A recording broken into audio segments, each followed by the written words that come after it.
여러분, 오늘 하루도 참 수고 많으셨습니다. 지금 이 순간 침대에 누워 계시거나 하루를 마무리하며 하나님과의 시간을 갖고 계신가요? 혹시 몸은 피곤한데 마음은 복잡해서 쉽게 잠들지 못하는 경험을 자주 하시나요? 아니면 그냥 습관적으로 주기도문만 외우고 잠들고 계시지는 않나요? 오늘날 많은 성도들이 잠자리에서의 기도를 소홀히 여기고 있습니다. 하루 종일 바쁘게 살다 보니 피곤하다는 이유로 또는 무엇을 기도해야 할지 모르겠다는 이유로 그냥 잠에 빠져들고 있습니다. 하지만 잠자리는 하나님과 가장 깊은 교제를 나눌 수 있는 거룩한 시간입니다. 세상의 모든 소음이 사라지고 오직 하나님과 나만 남은 그 시간이야말로 성령님께서 우리에게 특별히 역사하시는 때입니다. 성경 시편 63편 6절에서 다윗은 이렇게 고백했습니다. 내가 나의 침상에서 주를 기억하며 밤중에 주를 묵상할 때에 이 내용을 보듯 다윗에게 침상은 단순히 몸을 쉬는 곳이 아니었습니다. 그곳은 하나님을 기억하고 묵상하며 깊은 교제를 나누는 거룩한 장소였습니다. 로마서 8장 26절에서도 이와 같이 성령도 우리의 연약함을 도우시나니 우리는 마땅히 기도할 바를 알지 못하나 오직 성령이 말할 수 없는 탄식으로 우리를 위하여 친히 간구하시느니라고 말씀하고 있습니다. 성령님은 우리가 어떻게 기도해야 할지 모를 때에도 우리를 도와주시는 분입니다. 특히 하루를 마무리하는 잠자리에서 성령님께 드리는 기도는 우리의 영혼을 새롭게 하고 다음날을 준비하는 놀라운 능력이 있습니다. 오늘은 여러분이 매일 밤 성령님과 깊은 교제를 나누며 하나님의 평안 가운데서 잠들 수 있도록 도와줄 3가지 특별한 기도에 대해 함께 나누겠습니다. 이 영상이 여러분의 신앙생활에 도움이 되시길 바라며 더 많은 분들이 하나님의 은혜를 경험할 수 있도록 구독과 좋아요, 그리고 알림 설정으로 응원해 주시기 바랍니다. 그럼 지금부터 시작하겠습니다. 첫 번째 기도는 무엇일까요?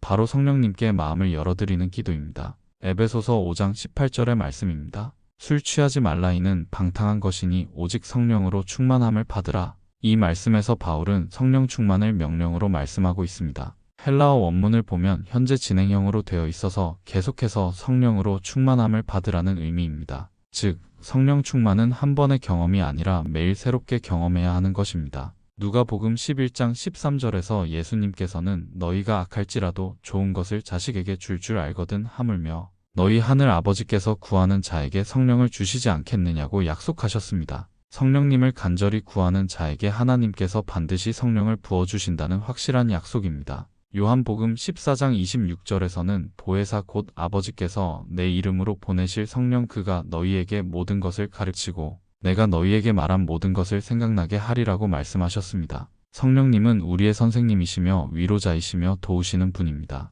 특히 잠자리에서 성령님께 마음을 열어드릴 때 성령님께서는 우리의 마음 깊은 곳까지 치유하시고 새롭게 하십니다. 그럼 지금부터 성경 인물들의 사례를 먼저 말씀드리겠습니다. 사무엘의 어린 시절 경험. 사무엘상 3장에서 어린 사무엘이 성막에서 잠을 자고 있을 때 하나님께서 그를 부르셨습니다. 사무엘아 사무엘아 하나님의 음성이 들렸을 때 사무엘은 처음에는 제사장 엘리가 부르는 줄 알았습니다. 하지만 엘리의 지도로 여호와여 말씀하옵소서 주의 종이 듣겠나이다 라고 응답했을 때 하나님께서 이스라엘의 미래에 대한 중요한 계시를 주셨습니다. 사무엘의 잠자리가 하나님의 음성을 듣는 거룩한 장소가 된 것입니다. 야곱의 베델 체험. 창세기 28장에서 야곱이 들판에서 돌을 베개 삼아 잠을 잘 때 하나님께서 꿈에 나타나셔서 하늘에서 땅까지 닿은 사다리와 천사들이 오르락내리락하는 환상을 보여주셨습니다. 야곱이 잠에서 깨어났을 때 여호와께서 과연 여기 계시거늘 내가 알지 못하였도다. 이곳이 하나님의 집이요 하늘의 문이로구나라고 고백했습니다.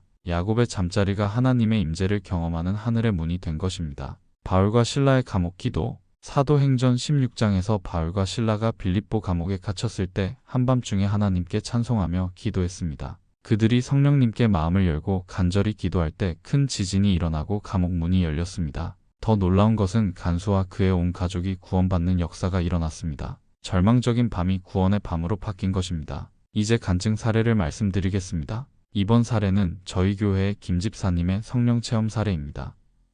김 집사님은 20년 넘게 신앙생활을 해왔지만 하나님이 정말 살아계신지 확신이 서지 않았습니다. 교회는 빠지지 않고 다녔지만 기도해도 응답받는 느낌이 없고 성경을 읽어도 감동이 없었습니다. 부흥회에서 매일 밤 성령님께 마음을 열어드리라는 메시지를 듣고 그날 밤부터 기도하기 시작했습니다. 성령님, 제 마음을 완전히 열어드립니다. 제 안의 모든 벽을 허물어 주시고 살아계신 하나님을 경험하게 해주세요. 일주일째까지는 별다른 변화가 없었지만 포기하지 않고 계속 기도했습니다. 열흘째 되던 날 밤 기도하는 중에 갑자기 마음에 따뜻함이 임했습니다. 눈물이 저절로 흘렀고 하나님의 사랑이 실제로 느껴졌습니다. 그 후로 신앙이 완전히 달라졌고 매일 밤 성령님께 마음을 여는 것이 제 신앙의 전환점이었어요 라고 간증하셨습니다. 그럼 이번에는 저희 교회의 이 권사님의 치유 체험을 말씀드리겠습니다. 이 권사님은 수년간 심한 우울증으로 고생했습니다. 밤이 되면 부정적인 생각들이 몰려와서 잠을 이루기 어려웠고 항우울제를 복용해도 근본적인 해결책이 되지 못했습니다. 교회 세미나에서 성령님은 우리의 위로자이시며 치유자입니다 라는 말을 듣고 그날 밤부터 기도하기 시작했습니다. 성령님, 제 마음이 너무 아픕니다. 제 안의 모든 상처와 아픔을 아시지요? 제 마음을 치유해 주세요. 일주일 정도 지나니까 기도하고 나면 마음이 조금씩 평안해지기 시작했습니다. 한 달 후에는 우울한 생각들이 현저히 줄어들었고 6개월 후에는 의사와 상의해서 항우울제도 끊을 수 있게 되었습니다. 지금은 우울증으로 고생하는 다른 분들을 상담하는 사역을 하고 계십니다. 그럼 어떻게 실천할 수 있을까요? 첫 번째, 환경 조성하기입니다. 스마트폰을 멀리 두고 조용한 환경을 만드세요. 성령님과의 만남을 방해하는 모든 것들을 정리하세요. 두 번째, 자세 정리하기입니다. 편안한 자세로 앉거나 누워서 마음을 차분하게 가라앉히세요. 세 번째, 고백 기도입니다. 성령님, 제가 지금 마음을 완전히 열어드립니다 라고 고백하세요.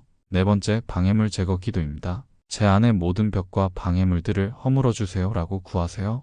다섯 번째, 간절히 구하기입니다. 성령님, 지금 제게 임해주세요. 살아계신 하나님을 경험하게 해주세요 라고 간절히 구하세요. 여섯 번째, 조용히 기다리기입니다. 급하게 서두르지 말고 성령님을 조용히 기다리는 시간을 가지세요. 일곱 번째, 찬양과 경배입니다. 조용한 찬양이나 할렐루야, 아멘 같은 경배의 고백을 반복하세요.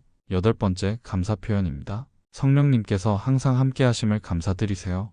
여러분, 성령님은 이미 우리 안에 계신 분입니다. 요한복음 14장 17절에서 그는 너희와 함께 거하사 너희 속에 계시겠음이라고 약속하셨습니다. 우리가 해야 할 일은 그분의 임재를 인정하고 마음의 문을 여는 것입니다. 성령님은 우리를 정죄하시는 분이 아니라 사랑으로 감싸주시고 위로해 주시는 분입니다. 혹시 즉시 변화가 느껴지지 않더라도 포기하지 마세요. 하나님의 때가 있습니다. 갈라디아서 6장 9절에서 우리가 선을 행하되 낙심하지 말지니 포기하지 아니하면 때가 이름에 거두리라고 약속하셨습니다. 계속해서 성령님께 마음을 열어드리십시오. 반드시 놀라운 역사를 경험하게 될 것입니다. 두 번째 기도는 무엇일까요?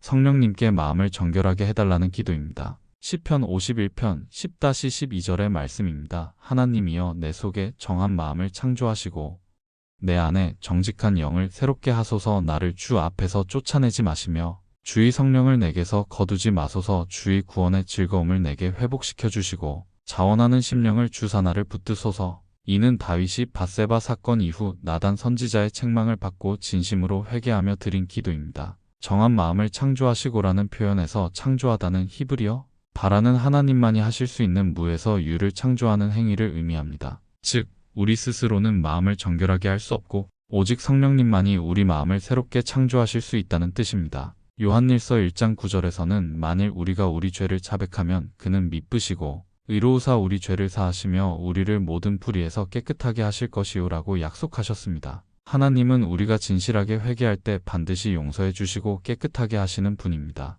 에스겔 36장 26-27절에서는 또 새 마음을 너희에게 주되 너희 속에서 굳은 마음을 제거하고 부드러운 마음을 줄 것이며 또 새 영을 너희 속에 두고 내 영을 너희 속에 두어 너희로 내 율례를 행하여 내 규례를 지켜 행하게 하리라고 말씀하셨습니다. 성령님께서 우리 안에 새 마음과 새 영을 주시겠다는 약속입니다. 그럼 지금부터 성경 인물들의 사례를 말씀드리겠습니다. 다윗의 철저한 회개. 다윗은 밧세바와 간음하고 우리아를 죽게 한 후 거의 1년 동안 회개하지 않았습니다. 그 기간 동안 다윗은 제대로 잠을 잘 수가 없었습니다. 시편 32편 3-4절에서 내가 토설치 아니할 때 종일 신음함으로 내 뼈가 쇠하였도다. 주의 손이 주야로 나를 누르시오니 내 진액이 여름 가뭄의 마름같이 변하였나이다 라고 고백했습니다. 하지만 나단 선지자를 통해 죄를 지적받고 진심으로 회개했을 때 하나님께서 즉시 용서해 주셨습니다. 시편 32편 5절에서 내가 이르기를 내 허물을 여호와께 자복하리라 하고 주께 내 죄를 아뢰고 내 죄악을 숨기지 아니하였더니 곧 주께서 내 죄의 악을 사하셨나이다 라고 했습니다. 그 후 다윗은 다시 평안하게 잠들 수 있게 되었습니다. 베드로의 눈물의 회개. 베드로가 예수님을 3번 부인한 후 닭이 울 때 밖에 나가서 심히 통곡했다고 기록되어 있습니다. 베드로는 자신의 연약함과 죄를 깨닫고 철저히 회개했습니다. 그 후 부활하신 예수님께서 베드로에게 나타나셔서 네가 나를 사랑하느냐고 3번 물으시며 완전히 회복시켜 주셨습니다. 이후 베드로는 매일 밤 자신의 연약함을 돌아보며 주님께 회개하는 시간을 가졌을 것입니다. 세리 삭개오의 변화. 누가복음 19장에서 세리장 삭개오가 예수님을 만난 후 완전히 달라졌습니다. 주여 보시옵소서, 내 소유의 절반을 가난한 자들에게 주겠사오며 만일 누구의 것을 속여 빼앗은 일이 있으면 내 갑절이나 갚겠나이다라고 고백했습니다. 삭개오의 마음이 성령님에 의해 완전히 정결하게 변화된 것입니다. 이제 간증 사례를 말씀드리겠습니다. 박 집사님의 성품 변화. 박 집사님은 평소에 성격이 급하고 화를 잘 내는 분이었습니다. 특히 가족들에게 자주 짜증을 내고 소리를 지르는 일이 많았습니다. 신앙생활은 오래 했지만 성품의 변화는 별로 없었습니다. 목사님의 설교를 듣고 큰 충격을 받았습니다. 우리의 성품이 변하지 않는다면 진짜 거듭났다고 할 수 있을까요? 그날 밤부터 성령님께 마음을 정결하게 해달라고 간절히 기도하기 시작했습니다. 성령님, 제 안에 더러운 것들을 다 씻어내 주세요. 화나는 마음, 짜증나는 마음, 교만한 마음을 모두 제거해 주시고 예수님처럼 온유하고 겸손한 마음을 주세요. 매일 밤 이런 기도를 드렸습니다. 3주 후부터 변화가 시작되었습니다. 화가 날 상황에서도 마음이 평정을 유지할 수 있게 되었고 가족들에게도 부드럽게 말할 수 있게 되었습니다. 6개월 후에는 가족들이 아빠가 완전히 달라졌다고 할 정도로 변화되었습니다. 그럼 이번에는 저와 오랜 인연이 있는 최 권사님의 마음 치유 사연을 말씀드리겠습니다. 최 권사님은 어린 시절 부모님으로부터 받은 상처로 인해 평생 원망과 분노를 마음에 품고 살았습니다. 결혼 후에도 남편과 자녀들에게 그 분노를 투사하며 가정을 힘들게 했습니다. 신앙생활은 했지만 마음의 상처는 아물지 않았습니다. 어느 날 성령님에 관한 책을 읽다가 성령님은 우리 마음의 모든 상처를 치유하시는 분이라는 구절을 보게 되었습니다. 그날 밤부터 성령님께 마음을 정결하게 해달라고 기도하기 시작했습니다. 성령님, 제 마음속 깊은 곳에 있는 모든 상처와 아픔을 치유해 주세요. 부모님에 대한 원망, 세상에 대한 분노를 모두 제거해 주시고 용서하는 마음, 사랑하는 마음을 주세요. 처음에는 눈물이 많이 나왔습니다. 억눌렀던 감정들이 쏟아져 나왔습니다. 하지만 매일 밤 이런 기도를 계속하니까 조금씩 마음이 치유되기 시작했습니다. 3개월 후에는 부모님을 용서할 수 있게 되었고 가족들에게도 사랑을 표현할 수 있게 되었습니다. 지금은 가정이 완전히 회복되어 행복한 삶을 살고 계십니다. 그럼 어떻게 실천할 수 있을까요? 첫째로 자기 성찰의 시간 갖기입니다. 하루를 돌아보며 마음에 생긴 더러운 것들을 점검해 보세요. 둘째로 구체적인 고백하기입니다. 화를 냈습니다가 아니라 아이에게 소리를 질렀습니다처럼 구체적으로 고백하세요. 셋째로 성령님께 의탁하기입니다. 성령님, 저 혼자서는 이 마음을 정결하게 할 수 없습니다. 도와주세요라고 구하세요. 넷째로 새 마음 구하기입니다. 제 안에 정한 마음을 창조해 주시고 새 영을 주세요라고 기도하세요. 다섯째로 용서 구하기입니다. 상처받게 한 사람들에게 용서를 구하는 마음을 가지세요. 여섯째로 말씀 묵상하기입니다. 정결함에 관한 성경 구절들을 읽고 묵상하세요. 일곱째로 감사 고백하기입니다. 깨끗하게 하실 하나님의 은혜를 미리 감사드리세요. 여덟째로 지속적인 추구하기입니다. 단번에 완성되는 것이 아니므로 매일 계속 추구하세요. 사랑하는 여러분, 우리의 마음을 정결하게 하시는 분은 성령님이십니다. 히브리서 9장 14절에서 하물며 영원하신 성령으로 말미암아 흠없는 자기를 하나님께 드린 그리스도의 피가 어찌 너희 양심을 죽은 행실에서 깨끗하게 하고 살아계신 하나님을 섬기게 하지 못하겠느냐고 약속하셨습니다. 우리가 아무리 더러워도 아무리 실패해도 예수님의 보혈과 성령님의 능력 앞에서는 모든 것이 깨끗해집니다. 요한일서 1장 7절에서 그의 아들 예수의 피가 우리를 모든 죄에서 깨끗하게 하실 것이오라고 약속하셨습니다. 매일 밤 성령님께 마음을 정결하게 해달라고 구하십시오. 반드시 새로운 피조물로 변화시켜 주실 것입니다. 세 번째 기도는 무엇일까요? 성령님께 내 일을 인도해달라는 기도입니다. 잠언 16장 9절의 말씀입니다. 사람이 마음으로 자기의 길을 계획할지라도 그의 걸음을 인도하시는 이는 여호와시니라. 이 말씀은 우리가 아무리 치밀하게 계획을 세워도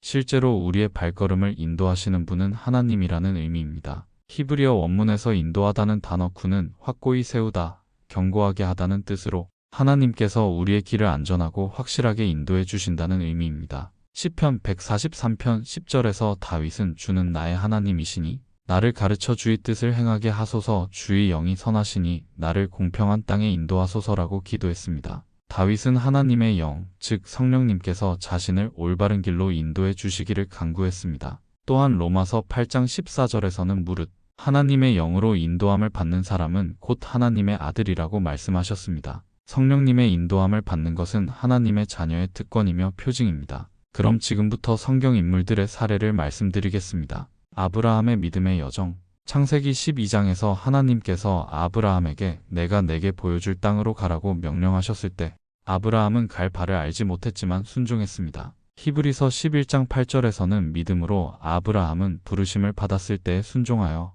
갈 바를 알지 못하고 나아갔으며라고 기록되어 있습니다. 아브라함은 매일 하나님의 인도하심을 구하며 여행했고 하나님께서는 그의 모든 여정을 친히 인도해 주셨습니다. 이스라엘 백성들의 광야 여정 출애굽기 13장 21-22절에서 여호와께서 그들 앞에서 행하사 낮에는 구름 기둥으로 그들의 길을 인도하시고 밤에는 불 기둥으로 그들에게 빛을 비추사 주야로 진행하게 하시니 낮에는 구름 기둥 밤에는 불 기둥이 백성 앞에서 떠나지 아니하니라고 기록되어 있습니다. 하나님께서는 40년간 광야에서 이스라엘 백성들의 모든 길을 친히 인도해 주셨습니다. 빌립의 에디오피아 내시전도. 사도행전 8장에서 빌립이 사마리아에서 성공적인 전도를 하고 있을 때 성령님께서 일어나서 남쪽으로 향하여 예루살렘에서 가사로 내려가는 길로 가라고 인도하셨습니다. 빌립이 순종했을 때 에디오피아 내시를 만나게 되었고 그를 전도할 수 있었습니다. 성령님의 세밀한 인도하심을 따라 순종했을 때 놀라운 열매를 맺은 것입니다. 바울의 마게도냐 환상. 사도행전 16장에서 바울이 소아시아에서 복음을 전하려 했지만 성령님께서 허락하지 않으셨습니다. 그런데 밤에 마게도냐 사람이 나타나서 마게도냐로 건너와서 우리를 도우라고 하는 환상을 보았습니다. 바울이 이 환상을 따라 유럽으로 건너갔을 때 빌립보에서 놀라운 복음 역사가 일어났습니다. 이제 간증 사례를 말씀드리겠습니다. 정집사님의 직업인도. 정집사님은 20년간 다닌 회사에서 구조조정으로 인해 갑자기 해고를 당했습니다. 50대 중반의 나이에 새로운 직장을 구하기는 쉽지 않았습니다. 나이 때문에 면접에서 번번이 떨어졌고 경제적 어려움도 심각해졌습니다. 절망적인 상황에서 어떻게 해야 할지 막막했습니다. 그런 가운데 매일 밤 성령님께 내일을 인도해달라고 간절히 기도했습니다. 성령님, 제가 어디로 가야 할지 모르겠습니다. 내일 제가 가야 할 길을 인도해 주세요. 하나님의 뜻이 무엇인지 보여주세요. 3개월간 이런 기도를 계속했습니다. 그런데 어느 날 기도하는 중에 사회적 기업이라는 단어가 마음에 강하게 떠올랐습니다. 처음 들어보는 말이었지만 인터넷으로 찾아보니 사회문제 해결을 목적으로 하는 기업들이 있다는 것을 알게 되었습니다. 그 중에서 노인 일자리 창출 기업에 지원했는데 놀랍게도 합격했습니다. 새로운 직장에서 정집사님은 자신의 경험을 살려 노인들의 취업을 돕는 일을 하게 되었습니다. 월급은 이전보다 적었지만 보람과 기쁨은 훨씬 컸습니다. 성령님께서 저를 정말 좋은 길로 인도해 주셨어요. 이제야 제가 해야 할 일이 무엇인지 알겠습니다라고 간증하셨습니다. 이번에는 저희 교회 한 권사님의 사연을 말씀드려 보겠습니다. 한 권사님은 30대 후반까지 결혼하지 못해 고민이 많았습니다. 그동안 몇 번의 만남이 있었지만 결혼까지 이어지지 못했습니다. 나이가 들수록 조급해졌고 부모님의 걱정도 컸습니다. 주변에서 소개받은 사람들과 만나보기도 했지만 마음에 평안이 없었습니다. 그런 가운데 매일 밤 성령님께 인생의 동반자에 대해 기도했습니다. 성령님, 제가 만날 사람이 하나님께서 예비해 주신 사람인지 아닌지 분별할 수 있도록 도와주세요. 저를 올바른 사람에게로 인도해 주세요. 구체적으로 상대방의 조건을 나열하기보다는 하나님의 뜻을 구하는 기도를 했습니다. 1년간 이런 기도를 드리던 중에 교회에서 새로운 분을 소개받았습니다. 첫 만남에서부터 마음에 평안함이 있었고 대화를 나누면서 신앙적인 가치관이 잘 맞는다는 것을 발견했습니다. 기도하는 마음으로 만남을 이어갔고 1년 후에 결혼했습니다. 결혼 후 5년이 지난 지금 두 분은 정말 행복한 가정을 이루고 있습니다. 성령님께서 저희를 서로에게로 인도해 주셨다고 확신해요. 혼자 애쓰지 말고 성령님께 맡기는 것이 가장 좋은 방법이었어요. 라고 간증하셨습니다. 그럼 어떻게 실천할 수 있을까요?